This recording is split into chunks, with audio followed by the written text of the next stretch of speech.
Hello friends, कैसे हैं आप लोग? गुड। अच्छा, आज हम लोग जो चैप्टर स्टार्ट करने वाले हैं, इस चैप्टर का नाम है बी एबल टू। क्या नाम है इस चैप्टर का? Be able to. Be able to, right? That's very important chapter, बहुत अच्छा है, बहुत यूजफुल है और हमारे बहुत काम आ रहा है। Got it? अच्छा, वन थिंग, इस चैप्टर का नाम है बी एबल टू।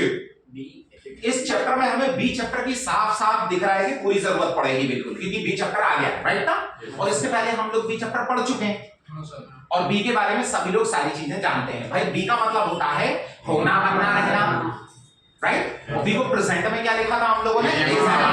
और बी को जब भी पास्ट में लिखा जाता है was were, और बी को जब भी फ्यूचर में लिखना होता है shall be, will be, right ना?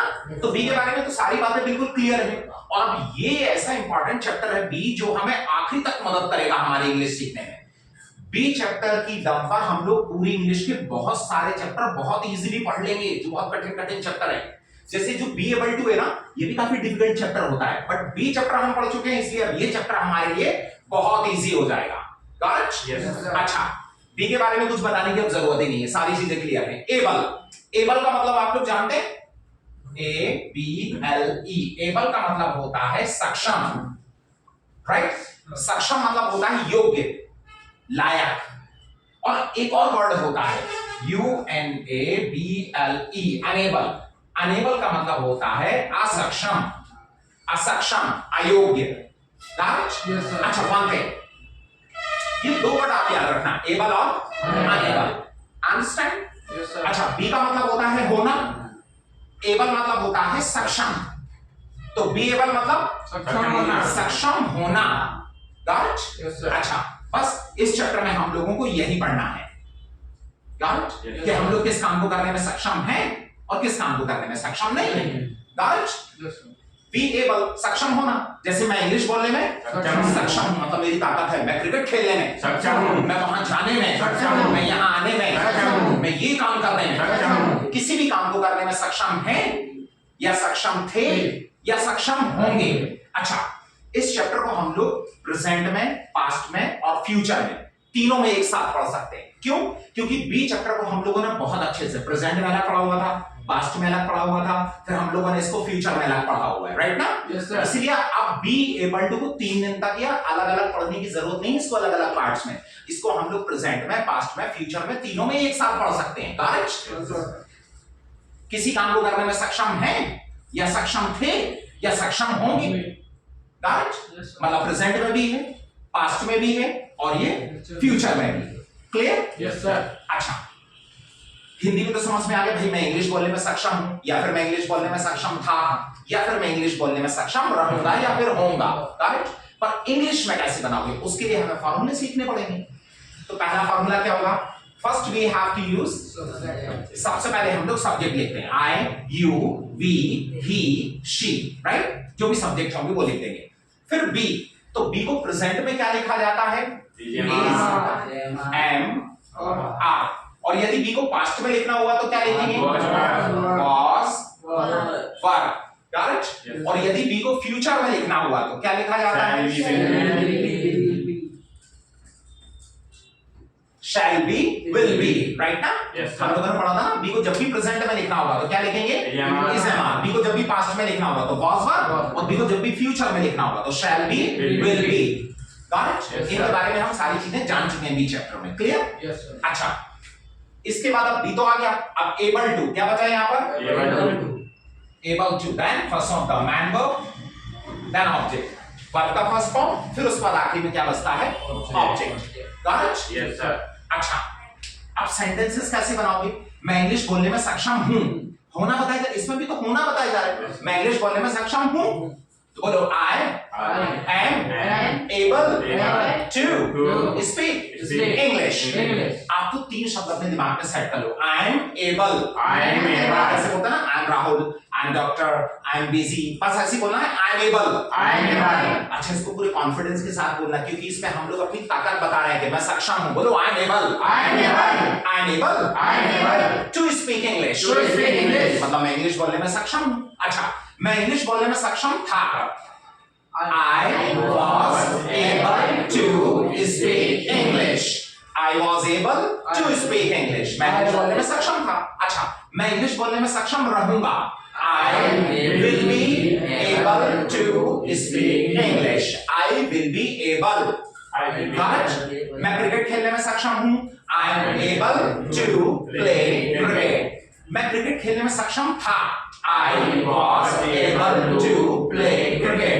अच्छा, मैं क्रिकेट खेलने में सक्षम रहूंगा. I will be able to play cricket. Got it?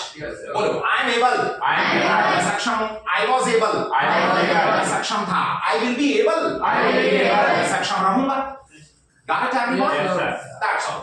अच्छा, ये हो गया अफर्मेटिव. किसी काम को करने में सक्षम है या सक्षम थे या सक्षम होंगे.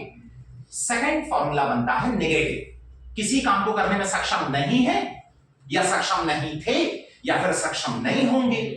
मैं इंग्लिश बोलने में सक्षम नहीं हूं या फिर मैं इंग्लिश बोलने में सक्षम नहीं था या फिर मैं इंग्लिश बोलने में सक्षम नहीं होऊंगा. Got it everyone? अच्छा, नहीं के लिए क्या करते हैं बल्लू? हम लोगों ने डिसाइड किया था कि नहीं के लिए नॉट लगाया जाता है और नॉट हमेशा आता है थर्ड प्लेस पे, तीसरे स्थान पे. नॉट कहां लगाते हैं? तो कुछ भी नहीं करना है. देखो, फार्मूला पूरा वही का वही रहेगा, सिर्फ पहले सब्जेक्ट और इन सब के बाद में यहाँ पर नॉट आ जाएगा. करेक्ट? तो अभी तक हम लोग बोल रहे थे आई एम एबल, अब यहाँ पर बोलेंगे आई एम नॉट एबल. ऐसा बन सकता है. एक तरीका तो ये हो गया कि यहाँ थर्ड प्लेस पर नॉट लगा दिया जाए. क्लियर? लेकिन इसमें हमारे पास उससे भी अच्छा एक और तरीका है. कुछ भी नहीं करना है, पूरा फार्मूला बिल्कुल वही का वही रहेगा. सिर्फ जहां हम लोगों ने अभी लिख रखा है एबल, तो एबल की जगह पर अब हम लोग यहां पर क्या बोलेंगे? अनेबल. अनेबल. अभी तक हम लोग चिल्ला रहे थे आई एम एबल, अब हम लोग क्या चिल्लाएंगे? I am unable. सिर्फ एबल की जगह क्या कर देना है? अनेबल. मैं इंग्लिश बोलने में सक्षम नहीं हूं. I am unable to speak English. बोलो, I am unable. I am unable to speak English. अच्छा, मैं इंग्लिश बोलने में सक्षम नहीं था. I was unable to speak English. अच्छा, मैं इंग्लिश बोलने में सक्षम नहीं होऊंगा. I will be unable to speak English. I will be unable. Got it? सिर्फ क्या चेंज किया हम लोगों ने? एबल की जगह क्या कर दिया? अनेबल. That's all. नेगेटिव हो गया. एबल की जगह सिर्फ अनेबल लगा दिया. Got it? Yes, sir. अच्छा, अब थर्ड फॉर्मूला बनता है इंट्रोगेटिव. इंट्रोगेटिव मतलब हम यदि किसी व्यक्ति से क्वेश्चंस करेंगे तो कैसे करेंगे? क्वेश्चन करने के लिए क्या आप इंग्लिश बोलने में सक्षम हैं? क्या आप क्रिकेट खेलने में सक्षम हैं? क्या आप वहां जाने में सक्षम हैं? क्या आप यहां आने में सक्षम हैं? जब भी किसी व्यक्ति से क्वेश्चन करना होगा, हम लोगों ने अभी तक क्या सीखा हुआ है? इनको सबको उठा के आगे कर देना और सब्जेक्ट उठा के पीछे कर देना. सीक्वेंस बदलते हैं, क्रम बदल देते हैं. इनको सबको उठा के आगे कर दो और ये सब्जेक्ट उठा के पीछे कर देना. Clear everyone? Yes sir. अब देखो कैसे करेंगे. इसमें हम लोग प्रेजेंट और पास्ट का तो एक साथ बना सकते हैं, लेकिन फ्यूचर का अलग से बनाना पड़ेगा. क्यों? क्योंकि इसमें दो चीजें हैं ना, ये शैल बी और विल बी. राइट? तो इसको अभी अपन रोक लेते हैं, होल्ड कर लेते हैं. इसको अभी अपन बाद में बनाएंगे. पहले इन दोनों को आगे करते हैं और सब्जेक्ट को पीछे करते हैं, प्रेजेंट और पास्ट को. क्लियर? Yes sir. तो पहले क्या आ जाएगा? इज एम आर और was were. Is am are was were को आगे कर दिया, सब्जेक्ट को पीछे कर दिया. Got it? फिर क्या बचता है? able to, then first of the man verb, then object, then question mark. Got it? बोलो, are you able? इसे हमारा पहले बोलना पड़ेगा. बोलो, are you able? क्या आप सक्षम हो? इसमें ये तीन वर्ड दिमाग में सेट कर लो बिल्कुल. हाँ, are you able? जैसे हम लोग पूछते हैं are you doctor? Are you busy? Are you Rahul? ऐसे पूछना है. Are you able? Are you able? और to लगा के वर्ब जोड़ते जाएंगे. क्या आप इंग्लिश बोलने में सक्षम हैं? Are you able to speak English? क्या आप क्रिकेट खेलने में सक्षम हैं? Are you able to play cricket? Got it everyone? Yes sir. अच्छा, हम लोग फ्यूचर का अलग क्यों बना रहे हैं? क्योंकि इसमें शैल और विल बस आगे आएगा, सब्जेक्ट पीछे चला जाएगा. बी नहीं आएगा. बी जहां है वही रहेगा. ऐसा हम लोगों ने बी फ्यूचर में भी किया था. शैल और विल को आगे ले लो. First we have to use shall will. Subject आगे आ जाएगा और जो बी था वो अपनी जगह पे रहेगा. तो बोलो, विल यू बी? ऐसा हम लोगों ने बी फ्यूचर में भी किया था. याद आया? Yes sir. Will you be? Will you be? आगे क्या बचा?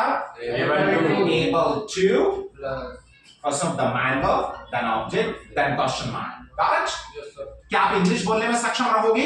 Will you be able to speak English? क्या आप क्रिकेट खेलने में सक्षम रहोगे? Will you be able to Will you be able to play cricket? Got it, everyone? Yes, sir. That's all. अच्छा, अब इसके बाद जो लास्ट फॉर्मूले बनते हैं, इंट्रोगेटिव प्लस नेगेटिव, जिसमें हम लोग क्वेश्चंस भी पूछते हैं और नहीं भी आता है। क्या आप इंग्लिश बोलने में सक्षम नहीं है? क्या आप क्रिकेट खेलने में सक्षम नहीं है? क्या आप न्यूज़पेपर पढ़ने में सक्षम नहीं है? इसमें क्या भी आता है और नहीं भी आता है। तो क्या करना है? इस MR was were shell will ये तो सब आगे रहेगा, क्योंकि क्वेश्चन भी पूछना है, इसलिए ये आगे ही रहेंगे। ठीक है? नहीं के लिए हम लोग नॉट लगा देते हैं थर्ड प्लेस पे। तो सब्जेक्ट के बाद आप चाहो तो यहां पे नॉट लगा दो और यहां भी सब्जेक्ट के बाद थर्ड प्लेस पे नॉट। एक तरीका तो ये हो गया, पर हमारे पास उससे भी अच्छा एक और बेहतर तरीका है जिसमें नॉट लगाने की हम लोगों को जरूरत ही नहीं है। सिर्फ क्या करना है हम लोगों को, जो एबल है, एबल की जगह पर हम लोग यहां पर क्या लिख देंगे? Unable. अनेबल। और यहां भी एबल की जगह क्या कर देना है? Unable. Unable. Right? Yes, sir. Same सारी चीजें बिल्कुल एज इट इज वही रहेंगी, सिर्फ यहां एबल की जगह अनेबल कर दो और यहां भी एबल की जगह क्या कर देना है? अनेबल। तो क्या हो जाएगा? Are you unable? Will you be unable? ऐसे सेंटेंसेस बोलने पड़ेंगे। राइट? क्या आप इंग्लिश बोलने में सक्षम नहीं हो? Are you unable to speak English? क्या तुम इंग्लिश बोलने में सक्षम नहीं होगे? Will you be unable to speak English? तो एबल की जगह सिर्फ अनेबल किया जा सकता है। Got it, everyone? Yes, sir. अब इनके बहुत सारे हम लोग क्वेश्चन आंसर्स भी बना सकते हैं, एग्जांपल्स बना के प्रैक्टिस कर सकते हैं। फॉर एग्जांपल जैसे are you able? Okay, you have to follow me. Are you able? Are you able? क्या आप सक्षम हो? Are you able? Are you able? Answer कैसे दोगे? Yes, Yes. I am able. बोलो yes, Yes. I am able. I am able. फिर किसी ने पूछा are you able to speak English? Are you able to speak answer क्या देंगे? Yes, Yes. I am able I am able to speak English. To speak. हाँ, मैं English बोलने में सक्षम हूँ। ओके, अच्छा फ्यूचर में क्वेश्चन कैसे बनाओगे? Will you be Will you be able to able to help me? help me? क्या आप मेरी मदद करने में सक्षम रहेंगे? Will you be able to help me? Will you be able to help me? यस, Yes. I will be I will be able to able to help you. help you. हाँ, मैं आपकी मदद करने में सक्षम रहूंगा। रहूंगा। Got it, everyone? Yes, sir. That's so easy, chapter. That's very useful for you. अब आपके लिए बहुत ज्यादा काम का बन गया। Are you able to speak English? Are you able to play cricket? Are you able to come here? ऐसे बना के एग्जांपल्स प्रैक्टिस करें और आंसर्स भी लिखें उनके। Yes, I'm able to speak English. I'm able to come here. I'm able to go there. जो बनाना चाहें, whatever you want to make. Now you can enjoy this chapter, guys. Okay? Thank you very much. Yes, sir.